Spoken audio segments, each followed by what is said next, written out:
Self-love and dating yourself is not cringy, and if you think it is, then that just means you're insecure. But lucky for you, I'm going to tell you how to fix that. If you don't know me, my name is Haley. I'm your realistic and balanced bestie, helping you build a stronger brain and body. Dating yourself is something that is so important whether you're single or in a relationship, but I honestly think it might even be a little bit more important when you are in a relationship. So today I'm going to be breaking down what self-love really is, why you should date yourself, how to love yourself in your love language, how to get over the anxiety of going on solo dates, and I'm going to be giving you all of my favorite list of solo date ideas. Before we get into it, please make sure you're subscribed if you're watching on YouTube or following if you're listening on Spotify, because it really is so helpful to me. So what is self-love? I think a lot of times it gets stuck in the same realm as being cocky or stuck up, but in reality, self-love is a necessity to make sure that you're not getting taken advantage of, not settling for less than you deserve, and not feeling insecure in any situation. So sometimes thinking of self-love as just self-respect is a great gateway if you feel really uncomfortable with the idea of loving yourself, because saying that you respect yourself can sometimes feel a little bit easier than being like, I love myself so much. But you have to keep in mind that when you respect someone, you don't belittle them, you don't talk down to them, you don't make fun of them, and you don't tell them that they're stupid.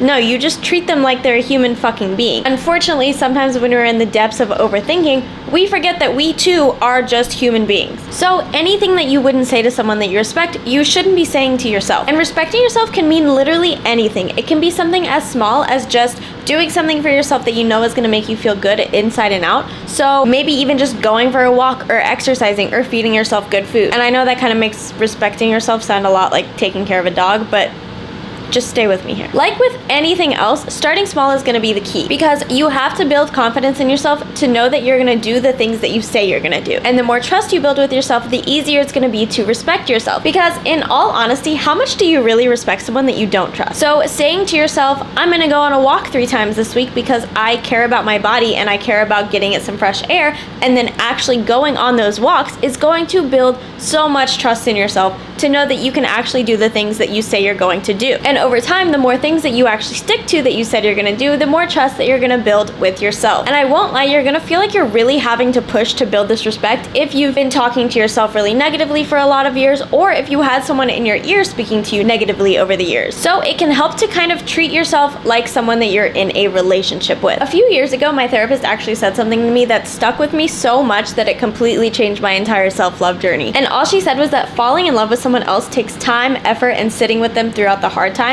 So why do we expect that falling in love with ourselves isn't going to take the same amount of effort? And during the time that she said that, I was about 3 months out of a very toxic relationship, and it was also the first big breakup that I had ever had in my life. And I was getting so frustrated with the concept of self-love, because I just kept thinking, okay, well, I said I love myself, so why do I not feel it? Why is my life not changing? And discovering that self-love really meant that I had to get to know myself and learn who the fuck I am before I could actually love myself was such a game changer. So I started treating myself like somebody that I was dating, or someone that I was pursuing to date. I was journaling a lot during this time because I felt like it was a really good outlet for me to ask myself questions that I had never thought about before, and then I would wait a few days before I read it back so that I could look at it with more of an open mind and kind of get a clearer understanding of where my head was at, where my heart was at, and just things that I needed to work on. I was 23 years old during that breakup, and I swear to God, I have never changed so much emotionally and physically as I did during that time. And I really think so much of it was just me finally taking the time to discover my hobbies, figure out what my likes and dislikes were, and really just focus on my passion. I've also never cooked and baked as much as I did during that time, and honestly, I think I need to get back into that habit because it was incredible. Being alone like that and really focusing on myself also allowed me to just evaluate all of my friendships, all of the relationships that I've ever had in the past, and see what patterns I was finding, seeing what was working for me, what wasn't working for me. And honestly, during that time, I had kind of an epiphany about a friendship that I had, and I realized that that friend didn't have my best interests in mind. And of course, it did take me like 2 or 3 years to actually listen to that. But the point is that I did have that observation and that understanding during that time, and it's because I finally was allowing space for me to just look at everything in my life from an unbiased perspective. I could finally see why I was attracting certain people into my life, why I allowed certain things in my life, and I could see just how much my inner child was really causing a lot of the things that was going on in my life. And I know it's frustrating when you look up things like how to love yourself, because the answers are so vague and so honestly unhelpful. And that just really didn't sit right with my brain because that's just not how I work. I need to know what to do, when to do it, and how to do it. So that's why I've kind of discovered that self-respect is that first step that you have to take. It is the most important one, and you really have to build up trust with yourself so that you can respect yourself. Because if you think about it, you wouldn't be dating someone that you didn't respect. So you have to respect yourself before you can really figure out how to love yourself. And now, just like dating somebody else, there's gonna be a period of time where you're kind of like, okay, well, how can I show love to this person? How do I want to show this person that I care about them? And that is also our next step in loving ourselves. So for this step, we have to figure out what our love language is. And by this, I mean how you like to receive love, not how you like to give love. There are so many quizzes online that will tell you what your love language is, but I'm gonna give you a really quick summary right here. If you didn't know, there are 5 love languages, and those are physical touch, words of affirmation, gift giving, quality time, and acts of service. So your love language might be physical touch if you feel like you always need to be hugging or kissing or just touching the person that you're dating. If you feel really comfortable hugging the people that you're closest with. If you feel more comfortable hugging or kissing your partner than saying actual words of affirmation to them. And if you find yourself thinking that your partner's mad at you when they're not touching you in some way or giving you a hug or giving you affection. Your love language might be words of affirmation if words stick really heavily in your brain and words have a very big impact on you. If you feel the most appreciated when somebody tells you how they feel about you or tells you that they're proud of you in some way. And if you fear that your partner's mad at you when they haven't given you some sort of verbal affirmations in a few days or a few hours or whatever it may be. Your love language might be gift giving if you really, really value any gift that any person has ever given you, no matter how big or small. If you feel really, really appreciative when somebody brings you back something even from the grocery store or from a trip. And if you find yourself getting a little bit disappointed when someone goes on a trip or goes somewhere special and doesn't bring you back some kind of souvenir or something small as a gift. Your love language might be acts of service if you get really, really excited when somebody helps you clean up around the house or just helps you do whatever you're doing. If you love when somebody offers to help you with something, no matter how big or small it is. And if you find yourself getting a little bit offended when your partner is lounging around while you're tidying up the house. And lastly, your love language might be quality time if you find that spending time with your partner, no matter what you're doing, is your absolute highest priority. If you need undivided attention to feel like you're really spending time with your partner. And if you find yourself feeling really disappointed or really sad if a date gets canceled or postponed, no matter what the reason. Now, of course, you're probably going to resonate with parts of all of these because that's very normal, but almost everybody has 1 to 2 of these love languages that's going to be a little bit more important to them than the other 3. And once you know what yours is, you can know how you need to show love to yourself and figure out what things you need to do to really focus on building that relationship with yourself. Because just like you would really want to make sure that you know your partner's love language so that you can love them correctly, you have to now know your love language and do things that are going to help you show love to yourself. So I'm going to give you some examples for each love language and how you can use it to practice self-love. For physical touch, you might want to do something like take an Epsom salt bath. You might want to really focus on investing in comfy clothes or really high quality sheets. You could follow a yoga flow to really connect to your body, or do something like booking a facial or a massage. For words of affirmation, time spent journaling is going to be so huge for you, and really getting used to being kinder to yourself with the words that you say. You can also set up affirmation reminders on your phone with whatever affirmations you want, or leave little sticky notes around your house as affirmations to yourself. And trying a self-love meditation or a subliminal track is going to be hugely impactful for you. For gift giving, you have to really try to not go overboard on this one, but still make it count. You might want to try to buy yourself something small and special once a week, whether it's just a little treat or buying yourself some flowers. You might want to take yourself out to dinner or just order your favorite food to go. And you might want to really take the time to save up for something that you want to buy yourself, because this act of investing is just going to be a great reminder that you're really taking the time to invest in yourself. For acts of service, you not only want to do things for yourself, but you want to make sure that you're taking the time to appreciate the things that you're doing for yourself. So you might have just cleaned out your closet, but you want to sit there and really take it in. Maybe even just lighting a fresh candle and being like, damn, I really did that shit. You can also set up a self-care day for yourself, maybe a little mini spa day, or you could even book yourself a day at the spa or a facial or a massage or anything like that. And for quality time, this one can feel silly because you're like, girl, I am with myself all the time. But be honest with yourself. How much of that time is spent with you actually being intentional and present with yourself? A great way to spend real quality time with yourself is by cooking a meal all by yourself, going on a walk or a hike, taking yourself out to the movies, or taking yourself to go do some activity. And the key for all of these things is to really pencil it in on your calendar the same way that you would would do if you were going on a date with someone else. And also try to stay off your phone as much as possible when you're doing these things, because again, we want to be present with ourselves. We wouldn't be on our phone if we were on a date with somebody else, so why are you doing that when you're on a date with yourself? Now, although my personal love language is physical touch, when I'm on a solo date or when I'm doing any kind of activity by myself, I'm trying to focus on at least 2 of the love languages. So I kind of pick and choose.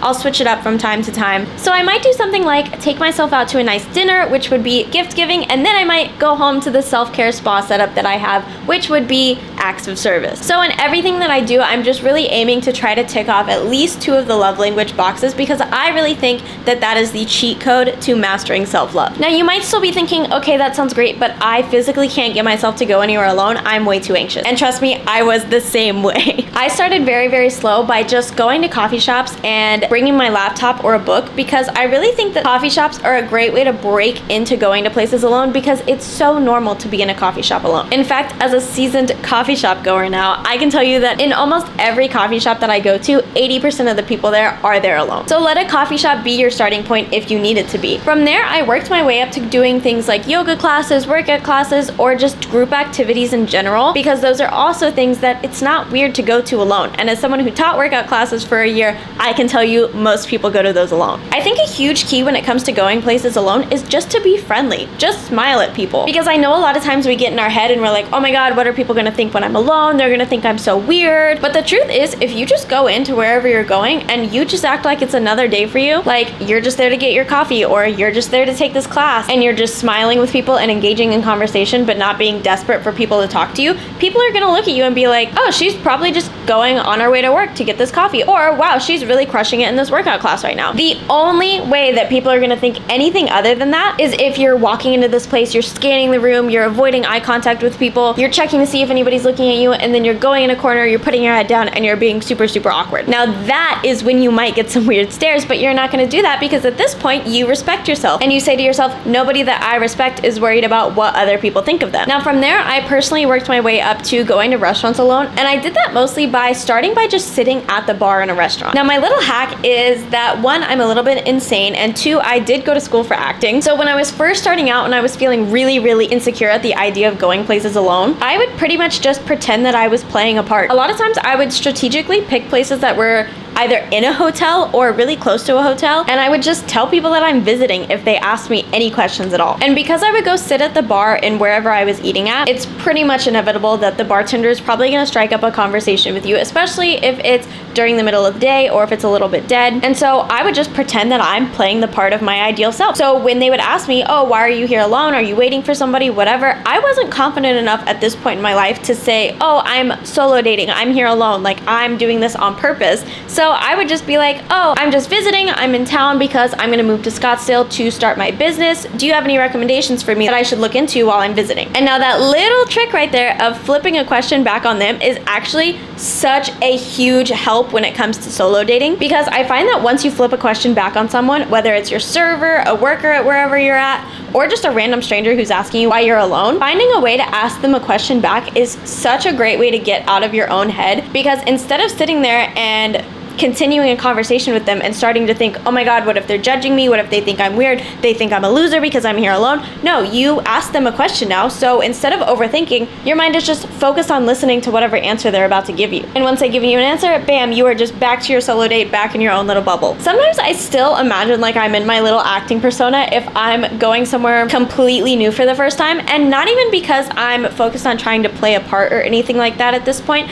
but more because it's just about the energy. And sometimes you really just have to fake it till you make it. It's such a small shift, but it really makes such a huge difference, because when I'm tapped into the most confident version of me, I'm just thinking, confident me doesn't care that people are asking me why I'm here alone. Or confident me just assumes that when people are looking at me, they're just looking at my outfit. And I have to tell myself that my most confident version of me would not entertain any thoughts about worrying about what anybody else in the room is thinking about me. And once you tap into that energy, it is game over. You are gonna love going places alone so much that when you get into relationships, you might even be like, oh my God, wait, I forgot. You have to come with me. Speaking of that, let's talk about dating yourself while you're in a relationship, because it doesn't go away. You can't just stop once you're in a relationship with somebody else. You are still in a relationship with yourself. Now, for me personally, this is the first relationship I've ever been in where I really prioritize dating myself along with dating him. him. And I honestly think it's made such a difference in my mindset and just our relationship in general. In my past relationships, I was incredibly codependent, and I would get so upset when my partners were doing things without me or when I had to go somewhere without them, because I was so traumatized and struggling with such bad abandonment issues that I hadn't healed yet, that I literally thought that being apart from my partner meant that we were gonna break up. But now I love when my boyfriend takes a morning to go golfing or when he's going out after work with his coworkers, because I love the fact that he can go do that while I go take myself out on a solo date or just go pick up my favorite food and go home to watch a movie. I feel so much more secure and confident in our relationship because I know that I've built up the relationship with myself over the years enough to not have the constant anxiety of being like, oh my god, he's gonna leave me. What if he's cheating on me while he's away from me? What if being apart makes him realize that he should break up with me? I have literally built up so much self-respect that if, God forbid, something were to happen and we were to break up, let me knock on wood because I'm secure, but not trying to jinx it. But even if, I would be okay because I have built up so much self-love, so much self-respect, and so much trust in myself that I know I don't have to be chasing someone 24/7 just for them to like me. I actually did a whole episode on how I healed my codependency. I highly recommend checking that out if you haven't already. But if you're in a relationship, I highly recommend trying to go on a solo date at least once or twice a month, maybe even aiming for 3 to 4 mini solo dates if you can. And if you're single right now, you should be aiming to do at least 3 to 4 solo dates per month. You should take advantage of the time that you have to just be alone and to really focus on yourself, because if you do that, you are single-handedly raising your own standard, especially once you really know your love language, because then when you start dating, you have the knowledge and understanding to be like, hey, this is how I like to receive love. And if they don't provide that for you, then they gotta go. The self-respect that you built is also a huge component in raising your own standards, because since you now treat yourself like anybody else you respect, you're not gonna let your partners treat you like shit and walk all over you. Because if the person that you respect most in the world was being talked down to by their partner, being lied to by their partner, or just being given the bare minimum, you would want to just shake them and be like, hello, what are you doing? You deserve better than this. And that is how you have to start thinking for yourself too. Now, finally, I'm going to give you my full list of solo date ideas, and this is going to range from free dates, at-home dates, and public dates. And I'm also going to tell you my favorites from each category that I have personally loved doing. So for free solo dates, our first one is going to be making a playlist for yourself. And I personally love this one because I love doing this for other people. So doing it for myself just felt like such a special and fun moment for me to really try to curate something for myself, and then I get to play it every single day when I'm getting ready or when I'm in a bad mood, and it just instantly lifts up the vibes. We've also got going on a hike or a walk, watching the sunset or the sunrise. You could have a movie night, or you could play your favorite video game or computer game. You can take a book to a coffee shop, which is one of my favorites because it's going to make you feel like a main character. Another good one is visiting an animal shelter or going to your local library. With that, you could also volunteer somewhere, or you could just have a pool day by yourself, even if you have to go find a friend who has a pool and just be like, can you let me in? Because that's what I have to do here in Arizona, and honestly, it's worth it every single time. Now for at-home dates, we've got my favorite one up first, which is to do a DIY photo shoot, and you can literally do an entire photo shoot just with your phone camera. And I honestly do think that a lot of the fun of this one is just getting dolled up. So really just taking the time to put on your favorite playlist or your favorite background TV show, movie, whatever it is, and just vibing out with yourself, really getting ready, and then you can have a little setup, even just taking pictures in front of a blank wall. I just love it. I love it so much. This is one of my favorites, and I do it as much as I possibly can. You could also make a new dessert or try a new recipe, which, like I said, I was really big in my era of doing this for a while there, and I really need to get back to it. You could try to pick up a new hobby or re-pick up an old hobby that you used to have. You can have a spa day or make a vision board. You could even just do your nails or do your hair or do something in that same realm. You can reorganize your home, or you could do a paint and sip, which is literally just following along with a painting video and sipping on some wine while you do it, which who doesn't love that? And another one of my favorites is just trying a DIY project. I did this so much when I first moved into my apartment because I finally had the freedom to do whatever I wanted, and it's honestly so fun, so time consuming. You don't even realize that you're not doing something else with your time. It's just incredible. And then you have a little item that you made by yourself, and it's just so great to look at. It's a wonderful reminder that you can do whatever the fuck you want. And lastly, for paid public solo dates, you could go to a museum, you could take a yoga, a spin class, or a dance class. I personally love to go get myself a cute little meal after I do one of these because it just really adds to the vibe. You could go to the farmer's market, and bonus points if you get yourself a little treat or some flowers. You can go see a movie in the theaters. This one is also so underrated because honestly, once you're in the theater, nobody even knows that you're alone. Nobody's gonna pay attention to the fact that you walked in there alone. For all they know, you could be meeting somebody in the theater. Don't even overthink it if you go to the movies alone. You could try something like a rage room or an axe throwing place, which I've never done, but I actually really want to because I think it would be a great anger release. You could book a solo trip. I actually did my first one up to Sedona a few years ago now. And I just did a day trip, which I think is a great way to break into solo travel and just get used to going somewhere by yourself and being able to just do whatever you want and not have to worry about the agenda of somebody else. You could also take yourself out to a new restaurant, or you could go thrift shopping, which is another one of my favorites. Also taking a cooking class or an art class of some kind. You could even take yourself to a concert, which is one of my favorite solo dates I've ever done. And I didn't even really mean for it to be a solo date. I just knew that none of my friends were gonna pay the same amount of money that I wanted to pay to get close in a Halsey concert. So I was like, fuck it, I'm not gonna miss this opportunity. So I just went to the concert alone because Halsey is my favorite artist. And honestly, it's one of my favorite experiences ever. I met such cool people and I just really cherish that memory. So now I love going to concerts alone. Like me last year at the Jonas Brothers alone, best time of my life. I loved every second of it. You could attend a wine tasting, which is something I really want to try to do this year. And last but not least, you can book yourself an appointment, whether it be a massage, a facial, even just a tattoo appointment. I consider it self-care, so that means it's okay. And I know some of these don't sound like a date per se, but anything could be a date if you romanticize it enough. And let's be honest, if you accept a Netflix and chill date from a man, why would you not accept an at-home spa day and a movie night with yourself where you're actually gonna be able to watch that movie? When it comes to dating yourself, it is all about the intention behind whatever you're doing whenever you're doing it. So all you have to do is go into any situation saying to yourself, I'm doing this for me because I deserve it and I respect myself, and that is all you need to make your entire mindset shift. So if you want to start solo dating, comment below the one that you're most excited to try so that I can hold you accountable to it, because I'm gonna be checking. And when you do any of these solo dates, please tag me on your Instagram story at Haley Lene, or even just send me a DM of them, because I want to see all the cute ones. And if you have ideas that I didn't already mention,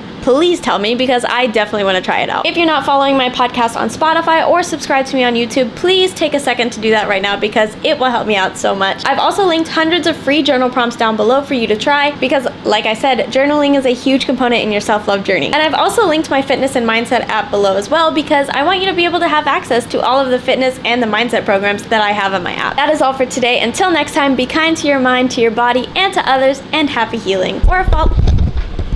Jesus Christ.